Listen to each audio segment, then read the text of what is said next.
11-fasl final qismi. Biz tezroq uni ichiga kirishimiz kerak.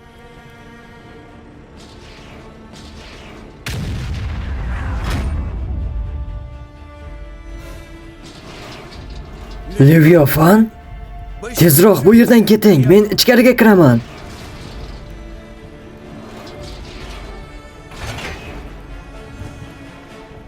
U juda kuchli, ammo elektromonster bilan jang uni charchatdi. Shunga qaramay, u eng kuchli mahluqni yo'q qildi va to'satdan yonib qolishi mumkin. Men bu dunyodagi eng kuchli tankman. Hozir uni yo'q qilish uchun eng yaxshi imkoniyat. Mening buyruqlarimga bo'ysunmaganlarga nima qilganimni bilasanmi?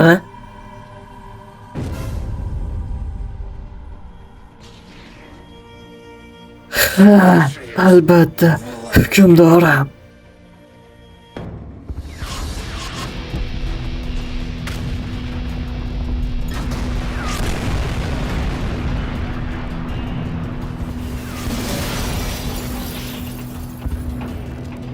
Menga snaryadlar olib keling.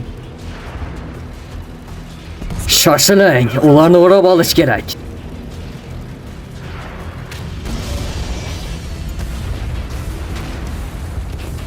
Biz darhol chekinamiz. Elektromonster yo'q qilindi. Sovetlar shaharni o'rab olishyapti. Biz son jihatdan kammiz. Shaharning g'arbidagi mustahkamlangan hududga chekinamiz. Aks holda bizni qurshab olishadi.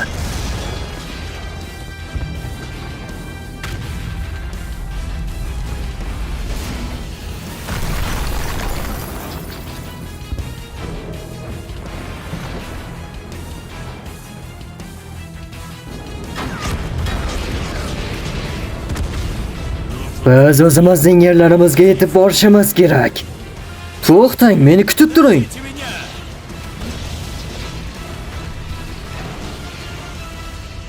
Sen bu yerdan qochib qutula olmaysan, Superman.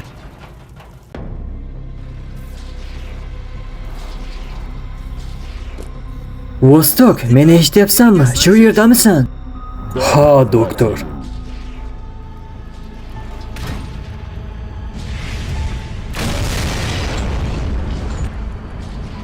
Vostok, Leviathan sizga qarata o'q uzmoqda. Hayot doim shunaqa. Eng muhim daqiqalar biz kutmagan vaqtlarda bo'ladi. Mening kristallarim qayta tiklanishi uchun uzoq vaqt kerak.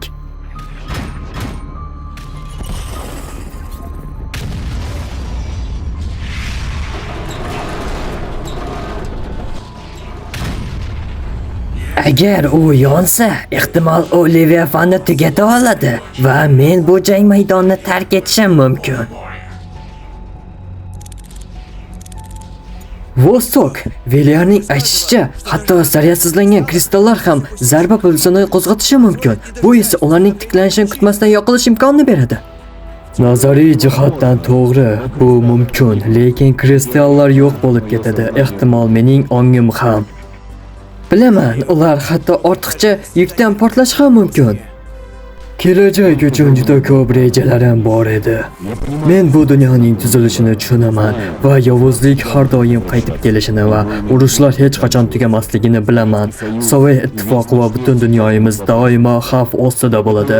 Menga yuklatilgan mas'uliyatni tushunib, uni himoya qilishga tayyorlangan edim. Rejalarim juda ham ko'p edi.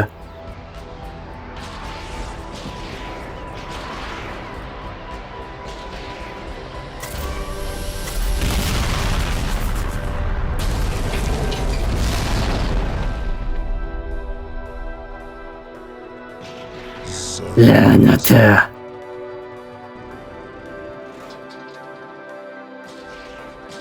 Men tirik mavjudotlarning o'lim qo'rquvini tobora ko'proq tushunib boshlayotgan edim, lekin hatto katta kuchga ega bo'lsak ham, biz har doim ham qiyinchiliklarga qarshi tura olmas ekanmiz.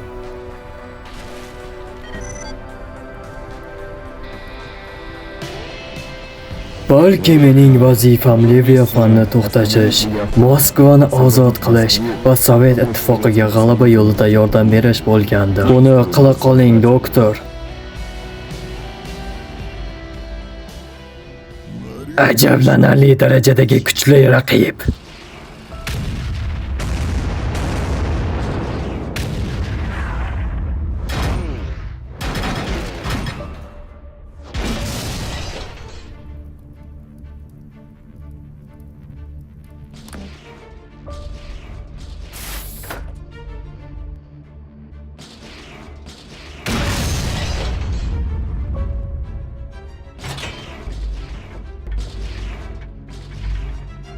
Ozgina vaqtda bo'lib qoladi.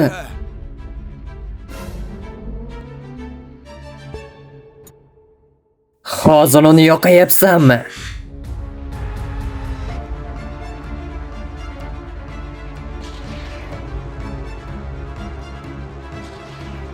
Uni tezroq yoq.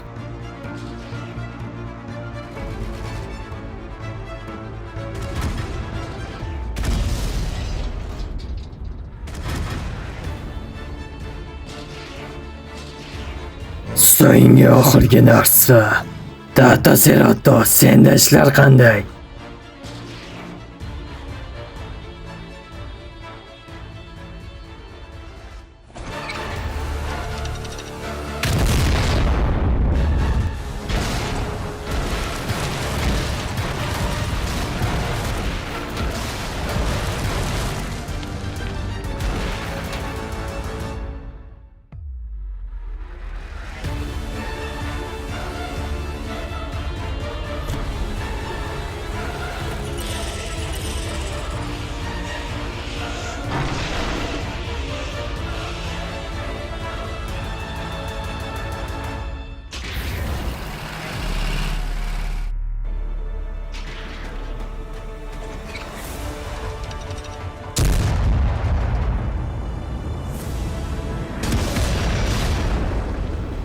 Yo'q, men emas.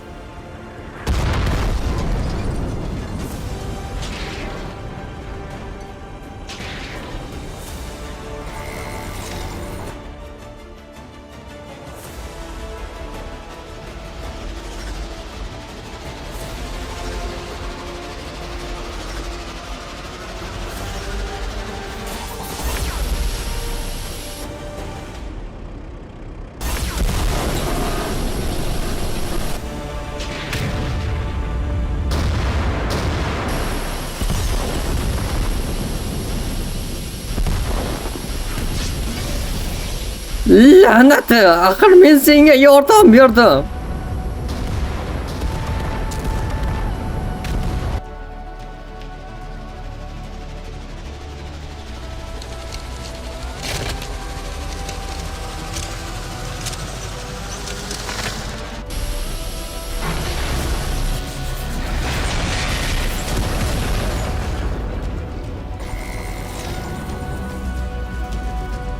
Siz bilan uchrashishga juda qiziqqan edim, lekin menimcha biz faqat sizni qo'lga olgandan keyingina gaplasha olamiz.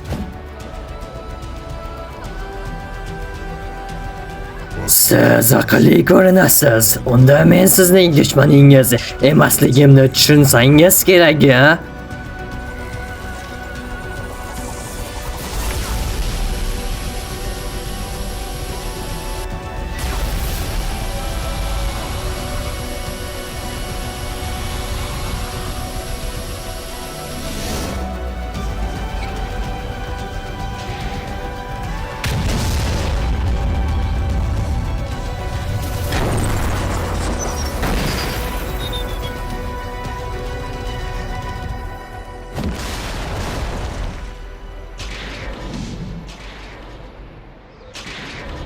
Siz haqiqatdan ham dushmanimsiz. Butun sayyoramizning dushmanisiz. Siz haqiqatdan ham zulm va genotsid orqali yorqin kelajak yarata olaman deb o'ylaysizmi?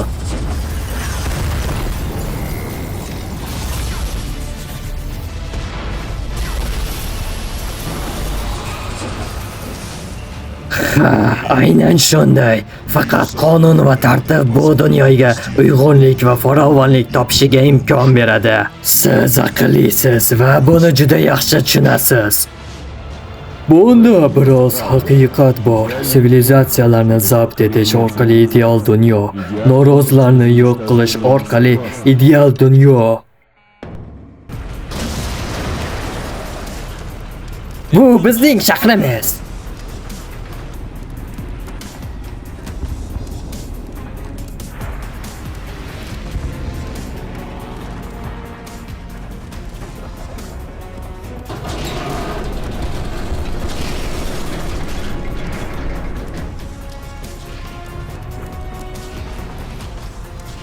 Qayerdasan axlat tashuvchi? Men qasos olish uchun keldim. Kel jang qilamiz yoki qo'rqoq bo'lib qochib ketyapsanmi? Biz keyingi safar uchrashganimizda sen rahim shafqat so'rab yolg'iz olasan. Sen qayerdasan, Murodbek?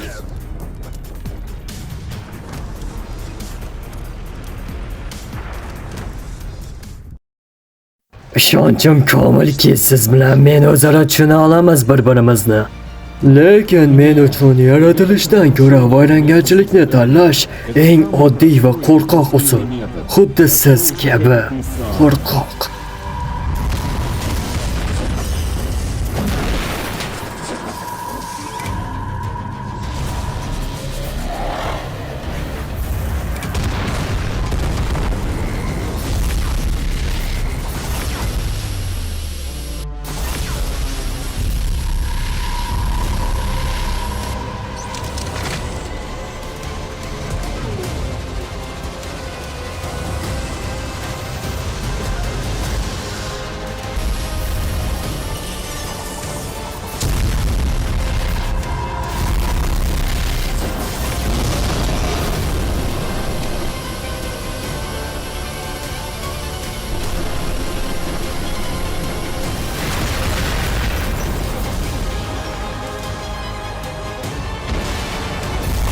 Ajablanarli.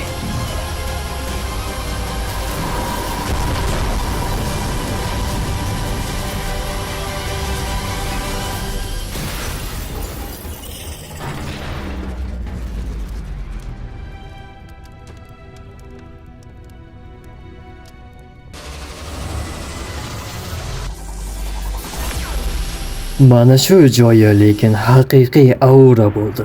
Leviathan kuchi yetmaganidan qochib ketdi har doimgidek. Bu seriya xuddi KV44, 3.0 va Leviathanni jangiga o'xshab afsonaviy tarzda bo'ldi. Mening eng sevimli janglarimdan bo'ldi. Va 11-sezon tugadi. Biz Telegramda guruh ochdik. Tank muxlislari haqidagi. Unga qo'shilishingizni so'rab qolaman. Guruh havolasi esa kommentariyada bo'ladi. Bizdan uzoqlashmang. Tez orada yangilari. Obuna bo'lishni esingizdan chiqarmang. Ovoz berdi Uz Rebel.